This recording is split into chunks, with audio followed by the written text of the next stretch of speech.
So, so good evening, everyone. And we're very happy to see you again tonight for another installment of our journey around the Jewish world. And we're finishing a month. I think we've already done between over 25 episodes traveling to different places, many very remote countries, cities. And we wanted to bring it back home, close to us in North America, and to learn about and to hear about the situation of Jewish life in a very well-known city, New Orleans, Louisiana. Orleans, Louisiana, the only other French connected place in North America. I was there twice. Okay, you'll hear about the Jewish, all the Jewish secrets. Yeah. And bringing it closer to home is even more for us, because we're going to be talking tonight with our dear brother-in-law, and hopefully my sister will get on, Rabbi Yochanan Rifkin, whose father was sent by the Rebbe to New Orleans. Yochanan, you'll tell us how many years ago. Let me know when you're ready. You want to know now, or are you still doing the intro? So how many years ago was he sent to New Orleans? So we moved to New Orleans in 1975. That's 45, Wow. almost 46 years ago. 46 years ago, and not only his father, but several of the family members, siblings of my brother Yochanan Rifkin are involved in Jewish life in New Orleans and other parts of Louisiana. So it's going to be very interesting to hear about what it is today, what the history was, and especially after the terrible hurricane that almost drowned the city, how they regrouped and what happened afterwards. So it's going to be a very interesting evening. So here I give it over to Rabbi Yochanan Rifkin to give us a little bit about your connection to, you were born in New Orleans, but a little bit about your and here, welcome to Sarah, my sister Sarah Rifkin. Yeah. So first of all, hello. This is Sarah, and my wife, who also happens to be Rabbi Moshe Krasniansky's sister. So there's a family connection as well. Can you guys hear me good? You can hear me, yeah? We hear you well. Okay, good. So I was not born in New Orleans. My family lived in San Diego for a year. That's where I was born. And then my parents were given the opportunity to move to New Orleans to found the Chabad house there. And I was a little bit less than 1 year old. And my brother was then 2.5. And we all went to visit with the Rebbe, to meet the Rebbe. I mean, I was a baby, don't remember it obviously, but my parents met with the Rebbe, and the Rebbe gave them the job of moving to New Orleans to establish the Chabad there. And the Rebbe actually gave me and my brother $1 coin and asked us to help our parents. And then we both actually, when we grew up and got married, we both moved back to New Orleans and now work together with my parents and many other rabbis and rebbitzins on the Chabad in New Orleans. So we've been there for 45 years, but I moved away when I was studying in yeshiva, and then I met Sarah and we got married, and then we moved back to New Orleans 22 years ago because there's a university in New Orleans called Tulane University. It's a small university, only about 6,000 students altogether, 8,000 if you count the graduate students, 8,000, but over a third of the students are Jewish. It's a very strange thing because New Orleans is really a city with very few Jews. The whole city has 10,000 Jews. I have friends who live in Brooklyn. I tell them that there's more Jews in one block of Brooklyn than in the whole city of New Orleans. So it's a very small Jewish community, but nevertheless, there's a university there that for some reason has thousands of Jewish students, and it's never been completely clear why it happened. It seems like very, very many years ago, when a lot of American universities would not accept large numbers of Jews, a place like Harvard and Yale, the very important universities which people have heard about, they had quotas for Jews. They wouldn't let Jews come, only a certain number. And Tulane, for some reason, they were a very prestigious university, and they said any Jew who wants to could come. So it was a very attractive place for Jews to go, and it stayed that way for many years. And a lot of those Jews, their children went to Tulane and their grandchildren. So it's a very, very Jewish university. And we went to take over the Chabad program at Tulane. And that's what we've been doing for the last 22 years. That's our presence in New Orleans. Now, about 5 years ago, we also got an opportunity. There's a very old shul in New Orleans, one of the oldest shuls. The building is over 100 years old. And the rabbi left. It's a very small community. They can't really afford to hire a full-time rabbi. So they asked me if I would take over as the rabbi there on Shabbos. I go there, and now I have the privilege of also being the rabbi of a shul that's called Anshe Sfard. And it's one of the oldest shuls in New Orleans. That's what I'm doing in New Orleans. So perhaps tell us a little bit. Your parents moved there 45 years ago. What was there when they moved there to New Orleans? Like, how did the Jewish community form in New Orleans? Like a place where people think of jazz and things that are not necessarily representative of what Jewish life is. How did Jewish people come to New Orleans, and what's the... It's a very interesting question. I don't know if people are interested in history. This is a great question, because New Orleans, in the year 1850, New Orleans was the third largest Jewish community in North America.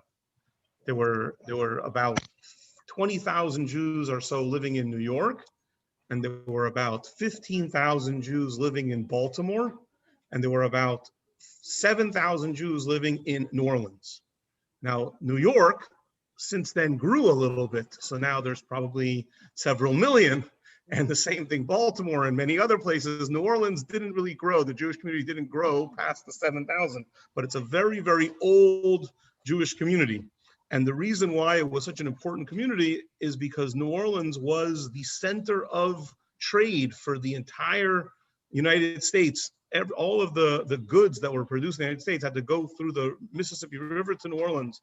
And as everybody knows, wherever there's trade, they're going to be Jews. That's where Jews are going to be attracted to. So there were a lot of wealthy Jewish traders that established the community here. There was a very famous Jew named Judah Turo who moved to New Orleans, and he donated a lot of money to many institutions in the city.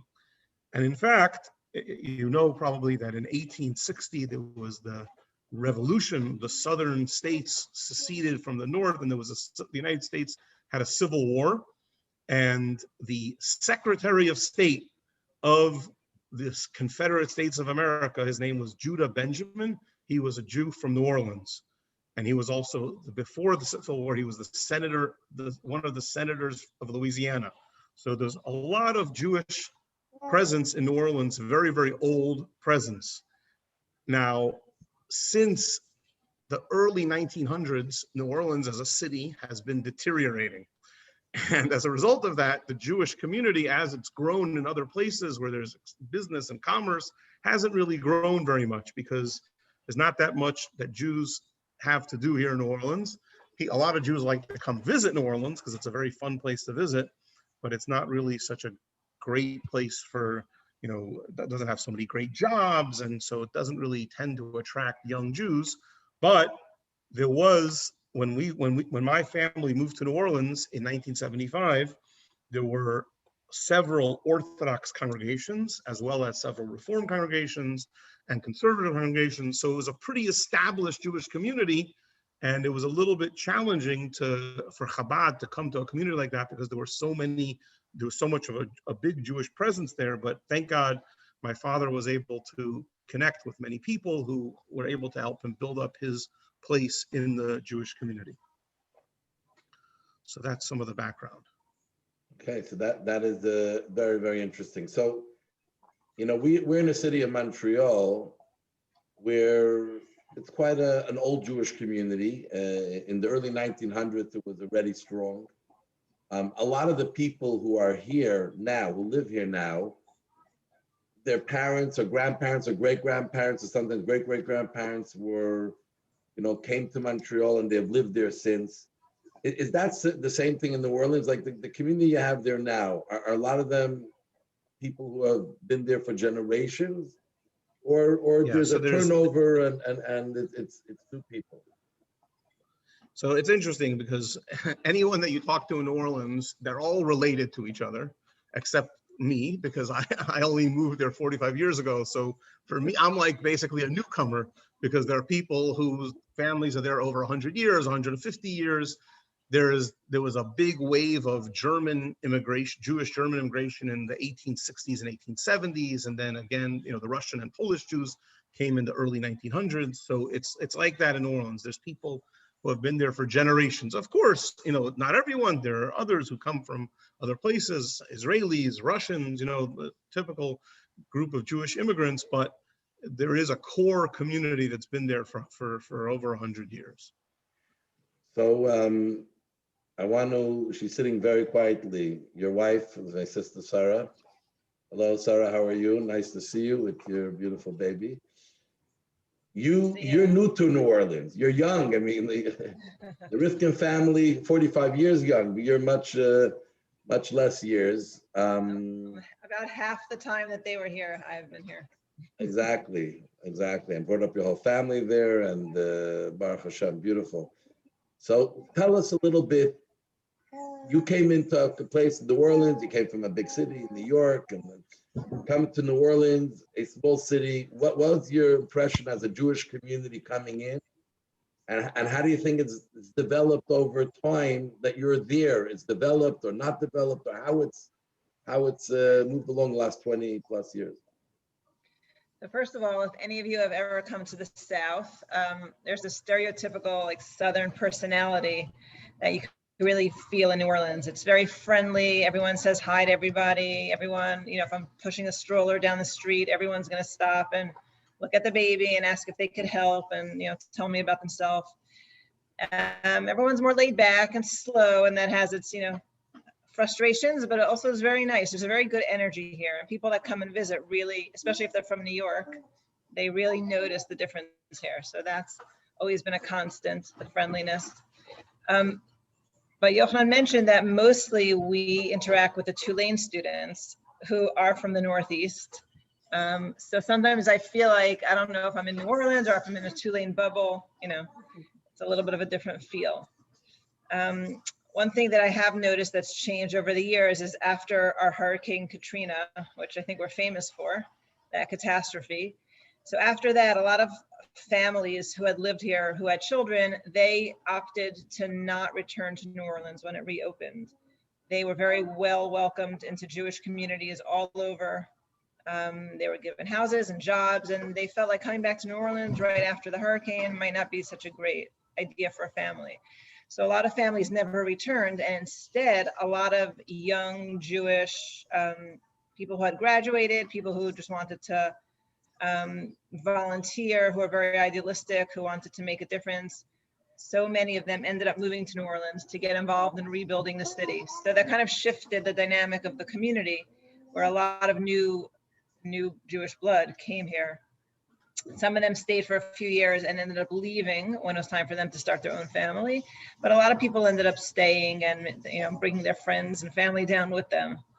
So it's been interesting to kind of have been here before, during, and after and see a little bit of the difference. So what is it like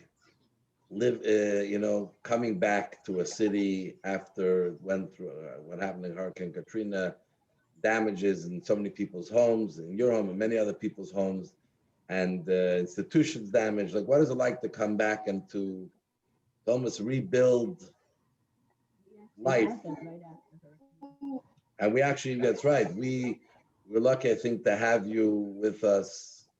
Right, for Sukkot, yeah. Right after you were homeless, so we took you in. We had to bring you to Montreal. We were just talking about that tonight at the supper table, comparing like after COVID and after Katrina, the idea of like going back to normalcy. And I guess both times we were very lucky where we personally were not, like our lives were not destroyed. Our houses were fine, our family was, whatever. We had minor annoyances and frustrations and obviously expenses, but the quality of our life didn't change. I remember when we were in New York after Katrina, everyone who met us and found out why we were there, they were so empathetic, and they would say, oh, you guys are refugees, what could I do for you? And I remember always feeling like that's such a weird word for me. Like, I'm not a refugee. My parents were refugees when they were running away after World War II. You know, someone who's a refugee has like a real big crisis, and we were so lucky. We weren't home. We didn't know what happened to our house, but we had family. We went to visit. You know, we got to travel all over. We had these, you know, opportunities we wouldn't have had otherwise. We were well taken care of by the Jewish community and by family and friends.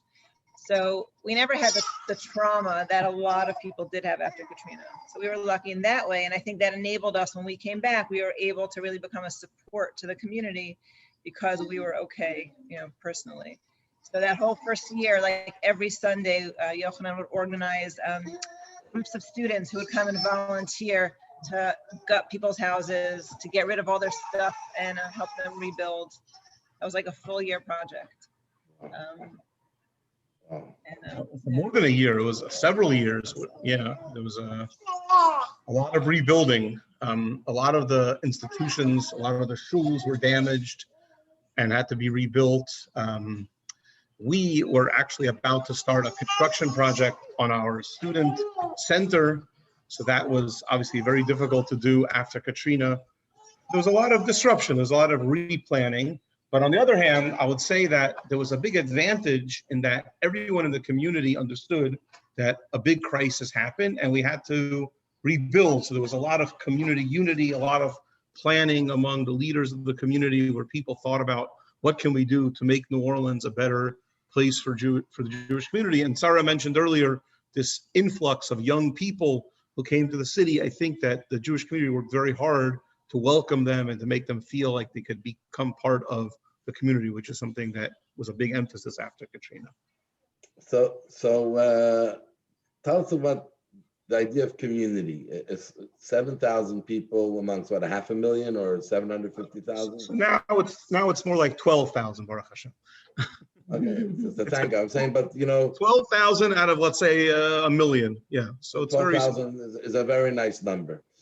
It's a very nice number. But is there a feeling of community? Is it because, especially because it's older, there's a sense of community where they come together, where they sort of, they all come to one JCC, or they're coming together for various things, or really everybody's in their own world? And so, you know, it's an interesting thing that you're asking, because on one hand, New Orleans definitely has a big benefit that there's a beautiful unity among a lot of the different segments of the community. A lot of people told me that when they lived somewhere else, let's say somebody is Reform, they would never speak to an Orthodox Jew, or the same thing, an Orthodox Jew, I would never speak to a Reform Jew. Just it didn't have anything to do with them, not because they didn't like them, just they didn't have any connection. There was no intersection. But here, because it's such a small community, so people intersect with each other in many, many places. You know, we have funerals where people from all the different communities are coming together. You have holiday events where people come together. You have the JCC does a lot to bring the community together. There's a lot of things where people, because it's such a small community, people feel like a connection to people even from other shuls. On the other hand, I say it's a two-sided thing, because you could fall into a trap and think that this means that having different streams of Judaism going on is a problem, because you want unity. But on the other hand, I think it's very important for people to have choices.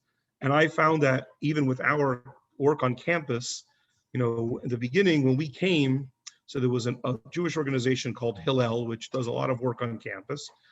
And they used to put a big emphasis that we should do everything together. And we felt that if we did our own program, we could grow and they would grow. And I told them that, you know, when we're both trying to make an attractive program, it'll make both of us do a better job. And that did happen. You know, our programs grew. And I see that a lot also in New Orleans. because, we don't try to do everything all together. Different shuls do different things. So that gives people choices, and it gives people the opportunity to get involved in whatever they feel comfortable with, whatever they connect with. So you have to kind of balance out. The beauty of the unity is very important, and it's really wonderful. But on the other hand, you want to give people diverse opportunities, because that way more people can be involved in something that they connect with.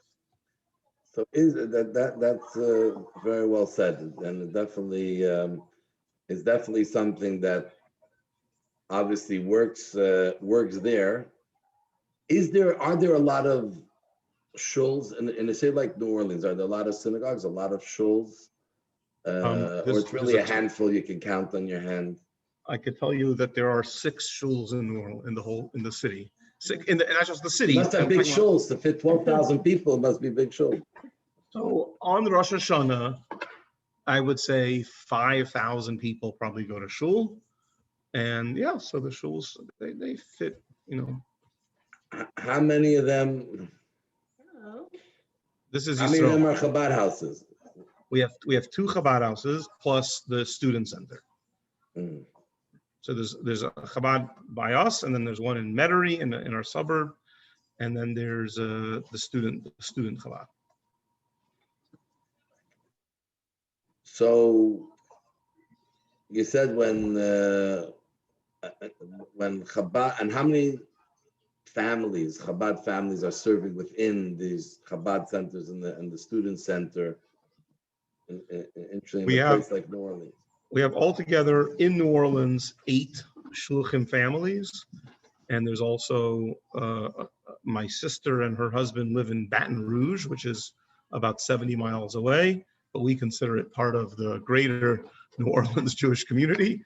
And then we also just opened something in Mississippi, which is about an hour and a half away, but also part of the bigger umbrella. So when the Chabad rabbis all get together, there's 10 of us. Wow, it's a big number for New Orleans. What is there for Jewish education? Someone wants to educate, give their children something Jewish. So when I was a kid, there was a school that was called the Lakeshore Hebrew Day School. And it was a school that was, my parents like to say, it was held together with duct tape and chicken wire. It was a school that was always on the verge of collapse. It was always challenged to find teachers, because of course it's a small community, so there's no teachers. They were constantly bringing people from out of town to come and live in New Orleans, from Israel, from New York, and teachers never were willing to stay. So it was a very chaotic school. And then in 1993, the school collapsed. So the Rebbe instructed my father to open a Chabad school called Torah Academy. And it started off very small, and many years went by. It was a very, very big struggle. And at that time also, another local institution opened a different school, which was not an Orthodox school, like a conservative day school. So it was kind of like there were these 2 schools, and then over the years, there was a lot of discussion about maybe we could merge and make one school, and it seemed to make a lot of sense, but it was very difficult to work it all out. I was very involved in the negotiations, and I'll say that was a very frustrating and painful experience to try to get there, but we never got there. And then we had Hurricane Katrina, and the school's building was destroyed, but because of the United States government, they gave us a nice grant, and we were able to build a beautiful building. And Baruch Hashem, the school has since grown. We have almost 100 students, which probably by Montreal standards is not very many, but by New Orleans standards, it's the biggest school we've ever had in the city of New Orleans. That's where we're at right now. Baruch Hashem, it's on the upswing. The school is one of the successful entities in New Orleans right now. That's beautiful. But it only goes until 8th grade. So when your children reach 8th grade, you basically, if you want to keep them in Jewish education, you have to either move away from New Orleans, or you have to send your children away from home to a boarding school for high school. So my children, they all go to a boarding school. I have my girls all have gone to Chicago. My son also went to Chicago and Los Angeles. So you have to basically be ready. If you're going to stay in New Orleans after 8th grade, you have to be ready to let your children go away to a boarding school. So We talked to a lot of people who from grade 1 have to have their children on online school, so they're never really in a school. So the bracha, they're able to have a school and really build it up to 100. And you did, and we know you led the whole effort, so it's a beautiful, beautiful thing. What's about Jewish life general, like kosher? Is it easy to obtain kosher in New Orleans? Are there even kosher restaurants or you know, or places where people want to be kosher have some choice and opportunity? So 5 years ago, I would have been able to tell you that New Orleans has the highest number of kosher restaurants per capita in North America. We had 3 kosher restaurants for a community of 12,000 people, which if you do the math, it's a very high number. But unfortunately, over COVID, 2 of them have closed. So now we're down to 1 kosher restaurant, and the kosher restaurant also has a kosher grocery. So, and the guy who runs it brings in, you know, kosher meat and kosher milk and cheese and all the things that you need, you know, through the kosher grocery and restaurant. But unfortunately, the other 2 places have closed, and we'll see what happens. But it was a good restaurant, that restaurant. Is that the one with the black and white floor? I mean, was that, Dina? Is that the one that with the black and white floor where I took the kids? It was owned by I an think we've Israeli heard guy? Is No, that the so place? the black and white floor is still open. Yeah, That's so kosher Cajun. That's still open. Yeah, But then the other one, the Moroccan restaurant, which is really good, it was a nice We have to upscale restaurant. ship some Moroccans to New Orleans from here. We'll bring it back. It'll be great. Now, right now, there's no tourism really. I don't know what's happening in the States if New Orleans is opening up and tourists are coming back. Yes, you want to say something? Miriam just likes being heard. Listen, everyone has a voice. They're brought up in a house. We're dedicated to the Jewish community. They have to have a voice as well. So I don't know if their tourists are coming back or any types of conventions are starting to happen yet. It must have been quiet. But New Orleans, like you said, is a place where a lot of people go to visit, and amongst them there are many, many Jews. Is there something there? Is it easy for someone who travels there to do Shabbos, to eat kosher properly? Is there a setup? Is it easy for people to partake in Jewish things, what they need, if they're there for a Shabbos or if they need? Before COVID, there were a lot of conventions. It's a big convention place. And one of the things that Kosher Cajun, the kosher grocery and restaurant, does very well is they have a nice opportunity, nice kosher available for anyone who wants to come. And of course, the shuls are also very happy to have visitors because it's a small community. So, you know, whenever somebody comes from out of town, they want to join for a Shabbos. A lot of times people will stay either in somebody's house for Shabbos, or there's a lot of like Airbnbs and rentals around the area. So people will stay there, and it's very well set up to allow people to come and travel and visit. We try very hard to make it to accommodate people who are visiting. But and really, it's Kosher Cajun, this kosher restaurant and grocery. They do a very, very good job with that. There. We'd love to hear from the kids what it's like to grow up Jewish in New Orleans. So what's it like to grow up Jewish in New Orleans? Okay. We'll let Rivka speak first, and then you throw. Hi, everyone. I'm Rivka. I'm 16. What is it like? That's such a big question. It's my life. It's really, I think, a really big opportunity. It's really easy to take life for granted and your lifestyle. It's hard to zoom out and see what your life. It's hard to zoom out and see like what your life is actually like because you're just living it. But if I zoom out for a second and think about my life, I'm really, really lucky. I live in a environment where I'm able to give and obviously take because I'm still a child, but give a lot. We host, all that, that type of lifestyle. And also like I really, really enjoyed the school that I went to, and now I'm in 10th grade and I go away to Chicago and I dorm there. But when I was here through 8th grade, I really, really enjoyed the opportunity to be in a smaller classroom. My mother was my teacher, my father was my teacher. And a lot of people hate when their parents and relatives are their teachers. But for me, it was like the people I respect most teaching me. It was like a win-win situation. And yeah, it's really special to come back because, now whenever you go away, coming back is always so much nicer to see as you get older, to appreciate the way my parents run my family and our household. So yeah, those are my thoughts. That's great. You have a great attitude, and thanks for sharing with us. These are beautiful, beautiful things that we love to hear, and I think everyone listening is very, very touched by appreciating where you are and what you're doing and what you stand for. I'm sure you help your mother, your parents a lot. So definitely. The benefits of COVID, we got to have our older children home, so. Yeah, COVID was a blessing for families. Exactly. Difficult for Some many families. other situations, but for families, a blessing.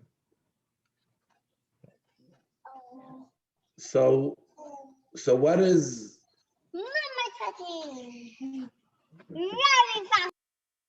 So how is it to keep a shul over 100 years going, trying to keep it alive?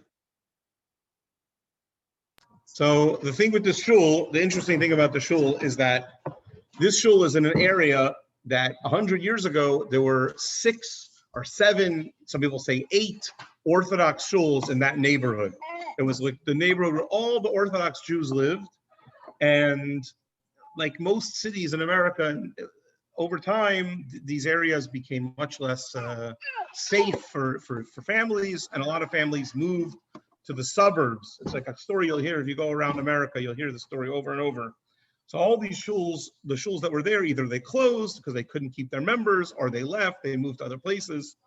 And this one shul, it was too small to move. They didn't have enough money to move, to build a nice big shul in the suburbs, but they were too stubborn to close.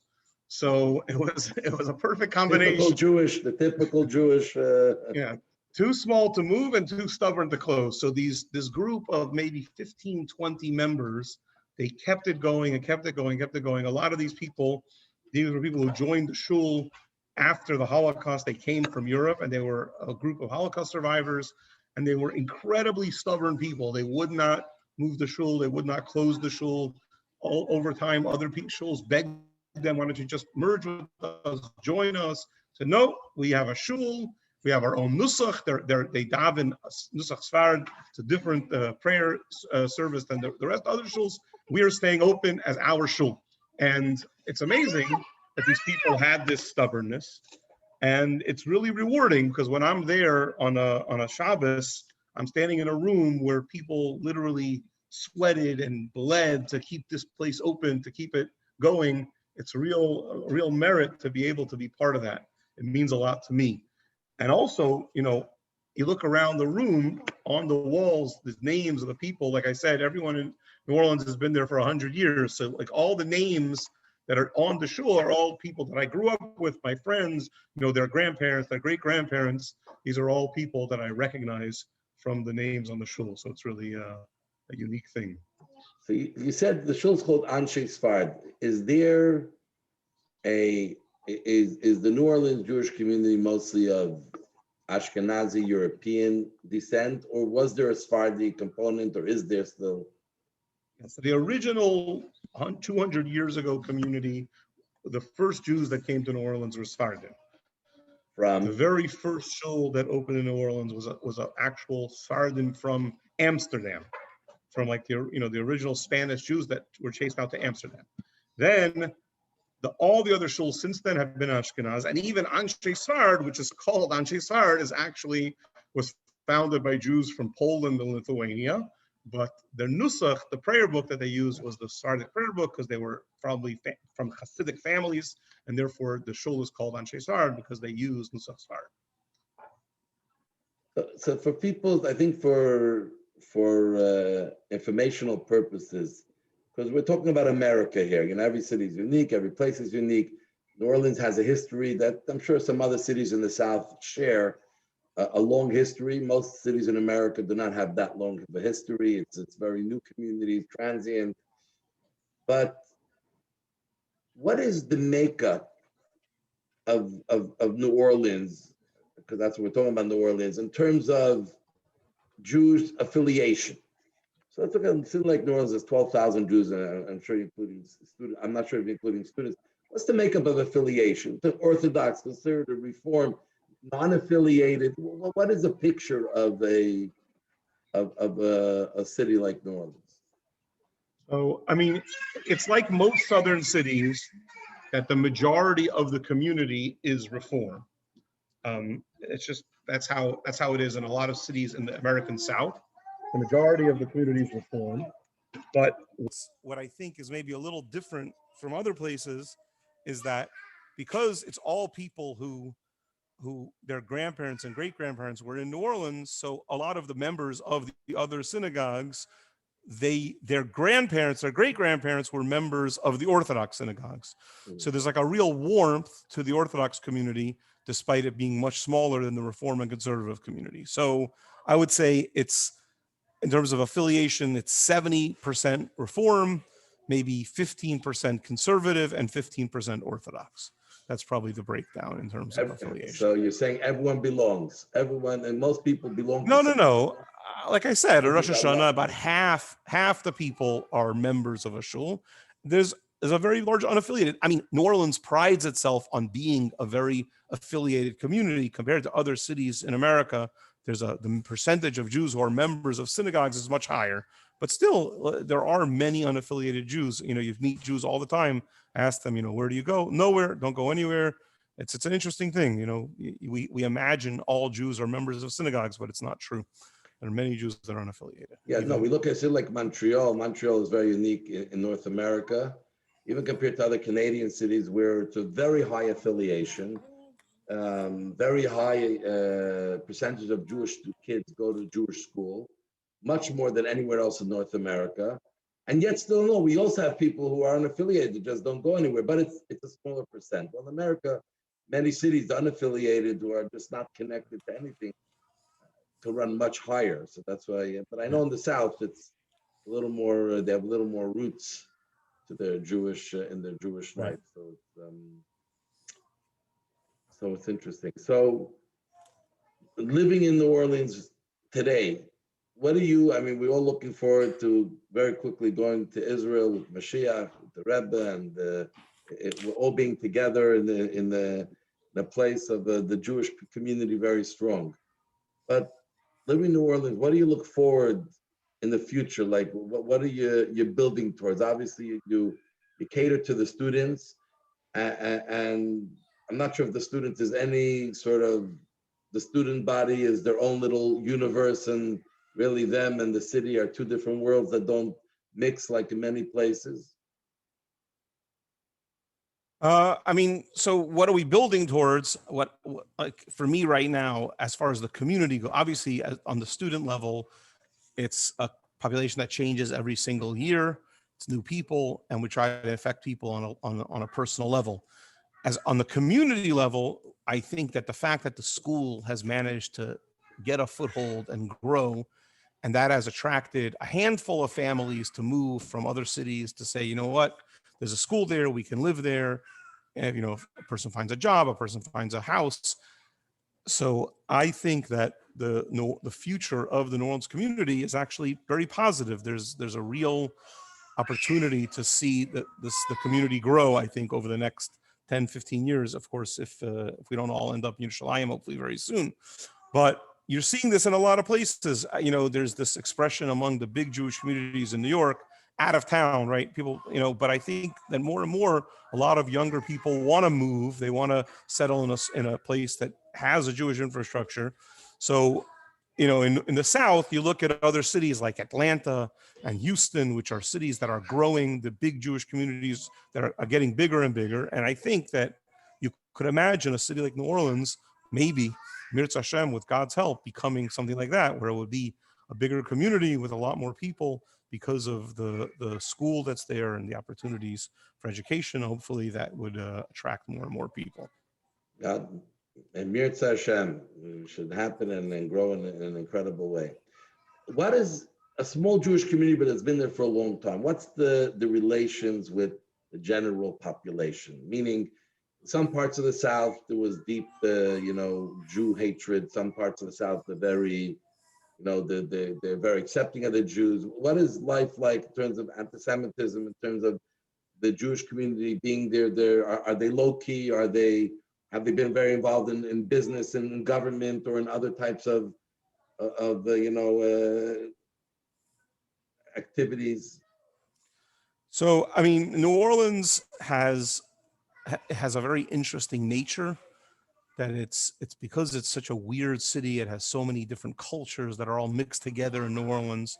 So it's very cosmopolitan. Like they're very accepting. It's not like other cities in the South that are very narrow-minded and everything, is very like focused. New Orleans, it's like very live and let live. So the Jews have always been comfortable in New Orleans. There's never been, I grew up there. I never felt any anti-Semitism at all until very recently, with Israel, with the last few years, things that have happened with Israel. So once in a while, somebody will come up to me on the street and say something, but there's also like a lot of, very devout Christians here. And recently in the Christian world, a lot of the devout Christians are very, philo-Semitic. They love Jews. They'll come up to me and they'll tell me, people walk up to me in a store and they'll say, I'm praying for Israel. I never met this person before in my life. They want me to know that they're praying for Israel. So, that's the kind of thing that you have down here with that group of the population. So it's not really, I've never felt any kind of anti-Semitic threat. Jews are very involved in business in the community. Like in every city in America, Jews are very well entrenched and involved in government, involved in the city council. And I don't think we've ever had a Jewish mayor, but like I said, there was a guy who was the senator of Louisiana who was Jewish. So there have been Jews involved in important positions for many years in Louisiana. Beautiful. That seems very interesting. So I'd love to see if anyone, I mean, you really gave a good picture, but if anyone, by the way, is there any Jewish influence in the city, the way somehow the structure of the city is made up, or even the what goes on in the city, or just interesting? Well, I mean, one thing that New Orleans is very famous for jazz, right? I'm sure people have heard of jazz. Yeah, I don't know if you've heard of it. We have a big jazz festival here in Montreal, for those who didn't hear, yeah. Okay, so jazz is a musical style that started in New Orleans, and it's a very famous, it's considered like the original American music. And it was started mostly by Black musicians who were descendants of slaves in the late 1800s and early 1900s. And interestingly, a lot of the musicians were closely connected to the Jews who lived in New Orleans in the early 1900s. One of the most famous musicians, actually the New Orleans airport is named after this guy. His name is Louis Armstrong. He's a very famous jazz musician. I don't know if you've heard of him, but if you're into jazz, you should have heard of Louis Armstrong. He actually wore a Magen David his whole life because he had a very close connection to a Jewish family in New Orleans. And they basically adopted him. They took care of him. They raised him. And they bought him his first horn. I mean, he was a very, very strong connection to the Jewish community. And you see this with a lot of these musicians, that Jews were involved in helping them get started, representing them and helping build their appeal in the world. So there's actually an interesting Jewish relationship with the culture, the original culture of New Orleans. So I don't know if that, I mean, that's not a structure, it's not infrastructure, but culturally, if you think about what New Orleans represents, the Jewish community from 100 years ago had a big influence. Played a great role. Is there anyone that would like to ask to something, to say something, to comment, to ask. I don't know how many of you have been to New Orleans, but and if you stopped into the Jewish community when you were there, but this is your moment. If you have, you can just unmute yourself, say your name, and give a comment or a question. You don't remember the names. Yeah, hi, it's Boris Stelzner. I was in New Orleans about 15, 20 years ago, and we happened to be there on Rosh Hashanah. And we walked downtown and we happened to go to an old synagogue. I don't know if you know, but maybe it's one of the ones you talked about. The other question I have is when we went, we saw all the cemeteries, the graves are above ground because of flooding. What about the Jewish cemeteries? Yeah, that's a good question. So first, if you went to a synagogue downtown, then you probably went to my synagogue. I wasn't there, but that was, I mean, our synagogue is the only one downtown that's still open. And the question about the burials, yes, so it's actually a big problem because according to Jewish law, you have to bury in the ground. But many cemeteries in New Orleans, all the burials are above ground because the water table is so high. So, but the Jewish cemeteries are on a little bit higher ground, and they all bury in the ground. It's our, because of that's the halacha. That's what it's required to do for a Jewish burial. So they made the cemeteries on slightly higher ground so that the bodies shouldn't float up after they're buried in the ground, because there really is very, very high water. Right. Sometimes the water comes up from the ground. Yeah.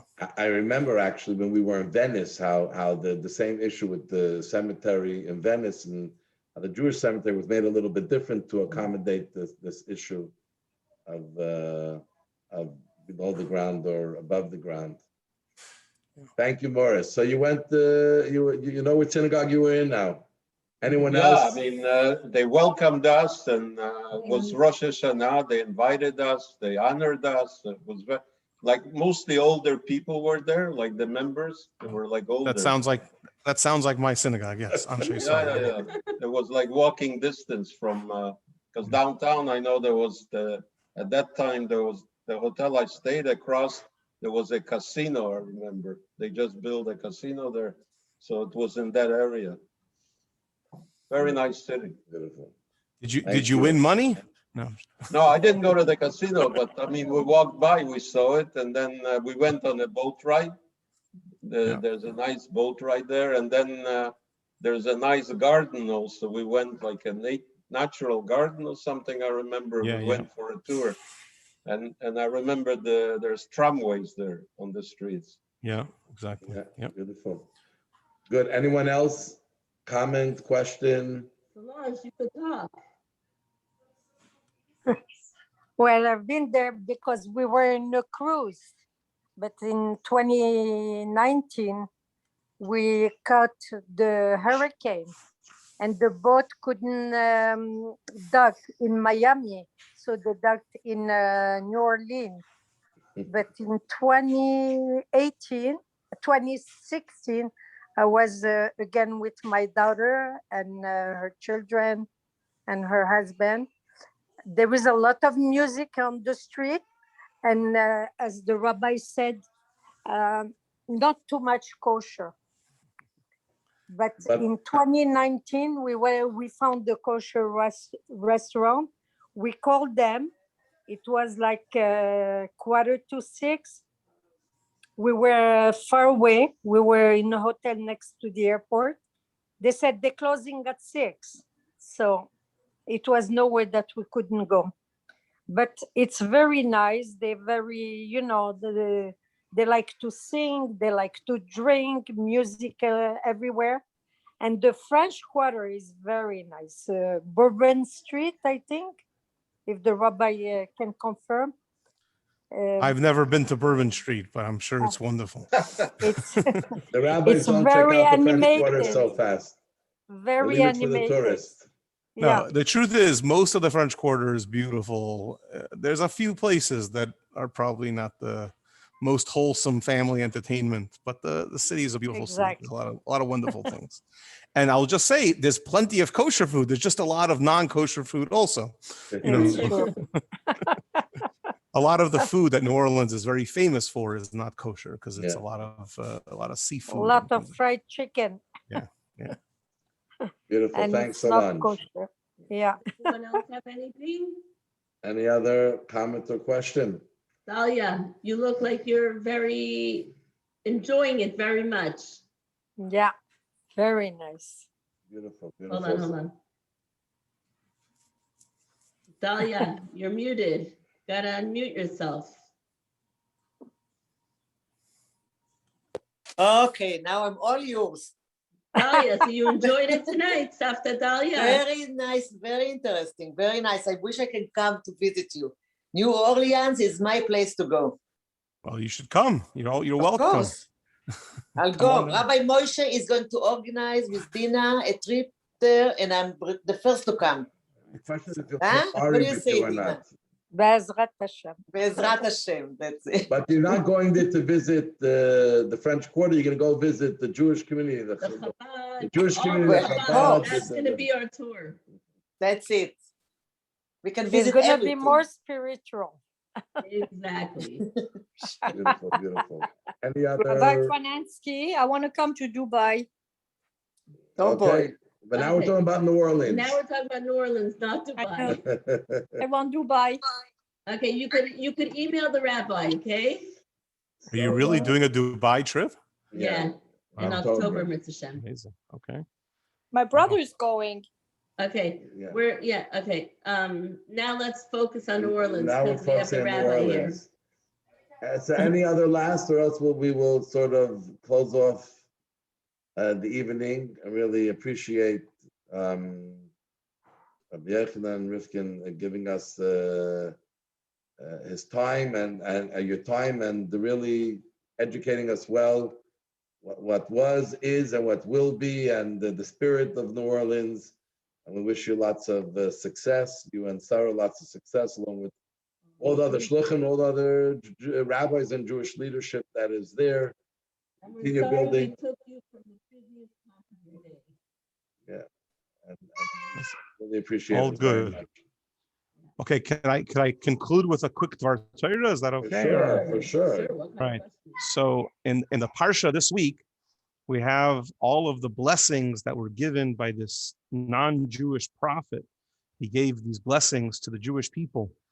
And one of the most famous ones, he says, is Ma tovu alecha Yaakov mishkinotecha Yisrael, which means how beautiful are your tents, Yaakov, your dwellings, Yisrael. So he was looking at the Jewish people and he was very impressed with the way they were living.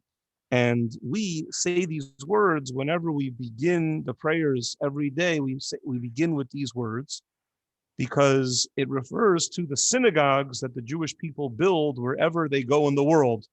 So the dwelling, the main place is, of course, in Israel. That's the main place where the Jewish people are supposed to be. And that's where we built the holy temple for God, the Beit HaMikdash. But in every place where the Jewish people settled, they always built synagogues. And those synagogues are called tents. They're oalim because it's not permanent. The Jewish people, we're waiting that we should all be able to go back to Jerusalem with Mashiach. That should happen very soon. But until we go back, we have these tents, we have these places that we gather, which are the places that we connect to each other, the places that we build our communities, and those are the tents of the Jewish people. So we're talking over here about a Jewish community in New Orleans, and I'm speaking to a different Jewish community in Montreal, two places where there are all these wonderful tents, all these places that we set up to connect with God, to connect with each other. And let's hope that from the Oalecha, from the tents of the Jewish people that we have in our communities, we should soon come to Mishkanotecha, to the permanent place of the Jewish nation, which is Eretz Yisrael, Yerushalayim, with Mashiach. It should happen very soon. Amen. Actually, it's perfect because I have a few people that I want to see them in our tent this Shabbat. I want to see our fellow friends. Our A friends literal tent. who come every week. No, not literal. You see, it's interesting what you say because during COVID, many people live in their tent, their children in their tents, but we're talking about now indoors. Now The real, we're talking about the real tent, the real Dalia, our regulars that come every week, Angie, and Nathan, and whoever, Sydney, Lana, and everyone. Kathy, whoever is in the area that you know who you are, the ones that are the regulars that come Shabbat, even if you're not a regular, come Shabbat. It's so beautiful. Come back home. 100%. We'd love to. God Love to willing. see you all. And as well, I want to just finish off that this closes our journey around the Jewish world session. We're going to take a break now for July, and we're going to be back in sometime in August. We'll be posted, and this way you can enjoy the outdoors, get exercise, get out there, take in the sun, meet other people, see other people. We have to pull ourselves out of the cellars and get back into real life and community coming together. So all the best. Thank you. Thank you so much. Thank you, everyone for joining. Rabbi, being with us. yesterday was my Hebrew birthday, 12th of Tammuz. So give us a bracha, mazel tov, and a great year, and Thank healthy. you. All Give the us a best blessing. to everyone. Happy birthday. Thank you. Okay. happy Great year. birthday. Mazal tov. I hope Happy Michelle birthday. remembers. Good evening, everyone. I'm gonna go get my kids to bed now. All right. Well, thank you. Good Thank evening. you. Well, Bye-bye. so good to see you. And Thank you. Michelle, Sid, Ilana. So I Dalia, want to Solana. see you guys Shabbat.